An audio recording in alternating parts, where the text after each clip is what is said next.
Hi guys, welcome back to Claire's World. So today I have a very interesting YouTube video for you. I'm a little bit nervous about it. I had my friend who goes by Angel's Source on Twitter. I'll put her handle right here and I'll link her down below. She read my charts, my star signs, and we're about to go through them together. So I'm a little nervous, you guys, because I have not read the results, so hopefully I don't get too called out today. But I have my pink drink with me, so let's get to reading. I have the results over here on this screen. So here's my birth chart.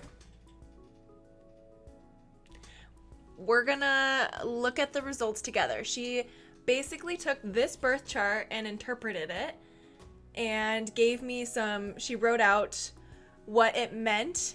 So we're gonna read the results. But this is the chart. If you guys know charts and you want to look at it, this is my chart. Hopefully it's nothing bad. Okay, so I have the results in front of me and I'm going to read you guys what she said about my birth charts. So she said, one thing that I noticed right off, and she put right off in all caps, your Mercury is in Sagittarius and Sagittarius is representative of the teacher. Okay. And Mercury is the planet of communication. It's also at 5 degrees, which represents recognition and is a huge indicator for teaching or working with kids. So that matches perfectly. That makes sense. She said, you also have Uranus in the 7th house. This one is really interesting. So Uranus represents unconventional things, individuality, and also technology and advancements. The 7th house represents relationships that are one-on-one, so this can show an unconventional relationship dynamic. She put in parentheses, long distance, ? But it can also show friendships forged by unconventional technological means. And then in parentheses, she put gaming ? So there's a lot of stuff that actually makes sense, which is kind of crazy. She then went on to say, a really interesting placement is your Pluto in the 6th house.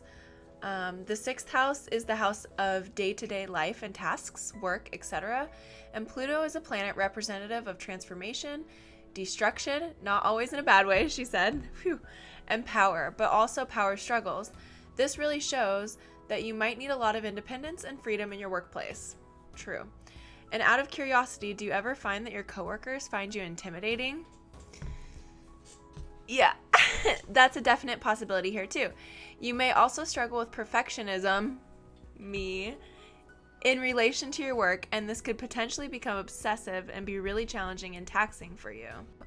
And keeping your day-to-day tasks organized might also be super important. You're probably great at following routines. Me! You're probably great at following routines, though this placement is a little challenging because Pluto here wants you to strive for balance.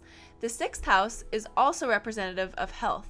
And something she said she's studied and noticed with 6th house Pluto natives is that a lot of time they won't allow themselves a break until their mental or physical health is getting in their way of their work.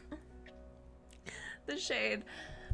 You guys are definitely some of the most hardworking individuals. Oh, she's talking to me. Okay, she said, we're some of the most hardworking individuals out there, but always make sure to give myself time to rest. Yeah, I'm really bad at that.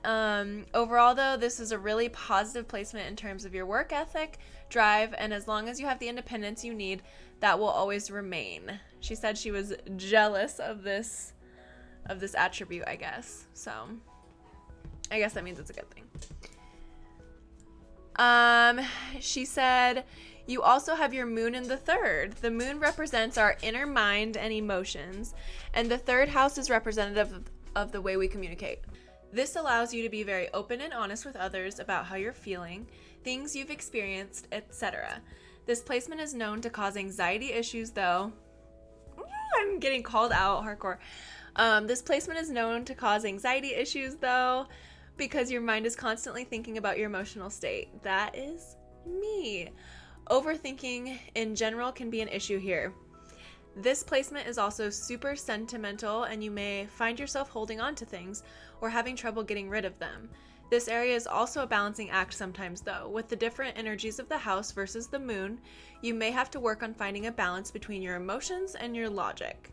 They might seem to conflict sometimes. This is a very instinctual placement, though. There are different planetary joys in astrology, is what she said. She said, where certain planets are the most happy throughout the house system, and the moon finds its joy in the third. Intuition is very natural and strong for you and probably helps you make a lot of your decisions. True. I make my decisions off my intuition like almost completely. Like if I have a bad feeling about something, I do not touch it. This is also a very intellectual placement and can be really good for learning multiple languages, actually. Okay. I do speak English and Spanish, so maybe it helped. She said, speaking of that, I just noticed that your midheaven, MC, Minecraft? Just kidding. I just noticed that your midheaven is in Aquarius. Your midheaven represents how others see and perceive you, especially online. And it also goes into career goals and aspirations. An Aquarius ruling things unconventional and relating to technology definitely shows a career path there. Ooh, we're gonna be streamer, Twitch partner, baby. Something where you're allowed to be independent, innovative, and bring your own ideas to the table. This is perfect for any technological entrepreneur work. And then she was like, you're for sure on the right path with the streaming, so we love that. We love to hear that. That's good news. She said, I have full faith that you will absolutely become a full-time streamer. You and Josh, Taco God, both have heavy indicators in your charts for that. So that's really cool. Something else she noticed in my chart was Saturn in opposition to my moon. Again, she said the moon represents our emotions, but it can also be representative of the mother. Saturn represents discipline, restriction, and isolation. Saturn can also represent the father. So with this one overall, she said it might cause me to have issues developing relationships in my everyday life. Like it's just hard to develop relationships. This probably plays in well with your Uranus in the 7th because you're able to forge friendships through other more inventive ways, such as through gaming. She said, overall though, this aspect shows that I might have trouble letting loose and being emotionally open. That's me. You might find that it's hard for you to get truly close to people, and it could also show that you feel more comfortable forging friendships or relationships with people much older or younger than you, which is very true about me. I'm much more comfortable with like kids. Like if I'm at a wedding or just in any situation, I want to go to the kids because I'm just, I don't know. As a teacher, middle school teacher, I feel so much more comfortable in that setting. She said, another heavy indicator of tough emotional expression shows up in your Chiron placement in conjunction to your moon. Chiron? Don't hate me, guys, if you know what I'm talking about, but I'm pronouncing it wrong. Don't hate me. So again, she said the moon equals emotions and mother. Chiron is representative of our wound. Chiron is known as the wounded healer, so this is an area where you'll struggle, but you can harness this energy to heal others with. So the moon also shows that you have an emotional wound really similar to the Saturn aspect. She said issues with being emotionally open. And then she goes on to say you also have Sun square Chiron. This one is interesting and kind of tough to interpret. She said it definitely has influence over the father. Sun is also representative of the father, but it more so has to do with the fact that you are able to extend compassion to him or other male figures in your life for their imperfections and shortcomings, but unable to extend compassion to yourself for your imperfections and shortcomings. She said, overall though, this placement really has to do with recognizing and being aware of imperfection in others and wanting to lend a helping hand, but being very hard on myself. Issues expressing myself creatively.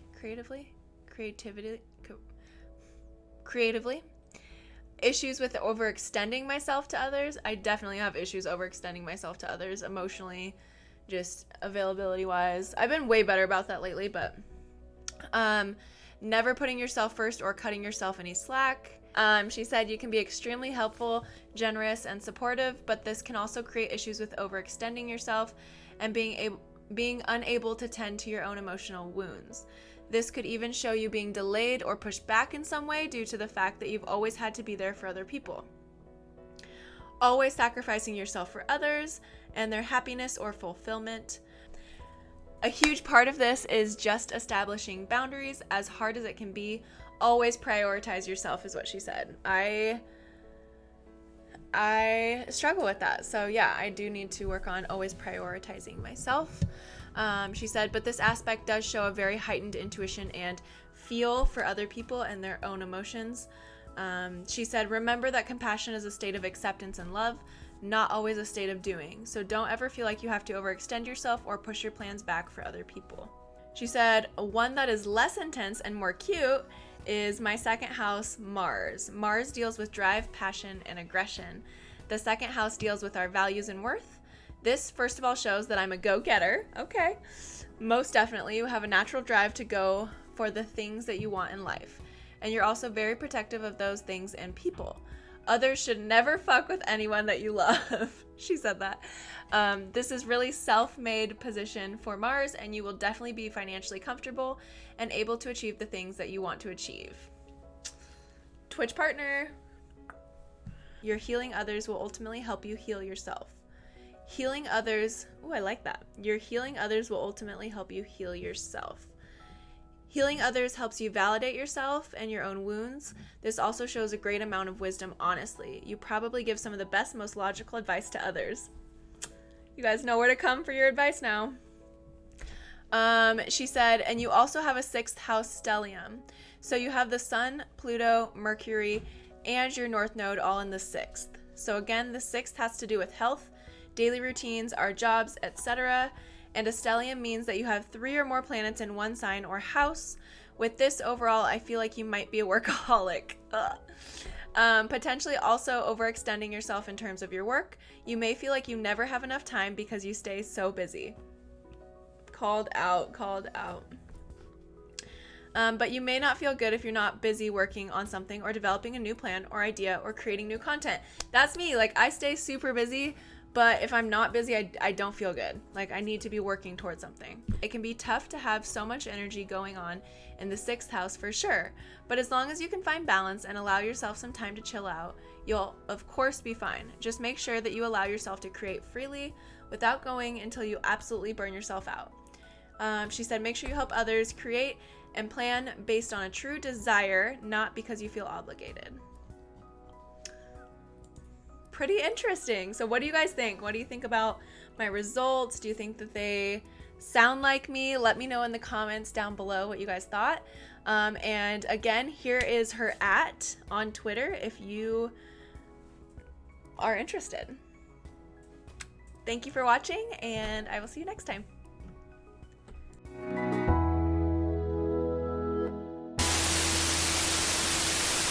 She said, you may also struggle with perfectionism in relation to your work, and this could potentially... Lay down, King. Get in your bed. Get in your bed. King, get in your bed. Get in your bed. Try it out. It's fine. Come on, go ahead. Get in it. Go get in your bed. Get in your bed. Get in there. Go ahead. Go ahead. Get in your bed. Okay, anyways. You can see it from the back. Go bad bitch, go bad bitch, go. Go bad bitch, go bad bitch, go.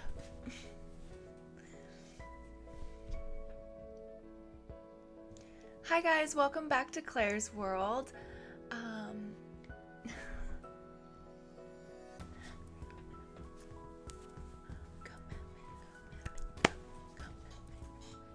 So Chiron, so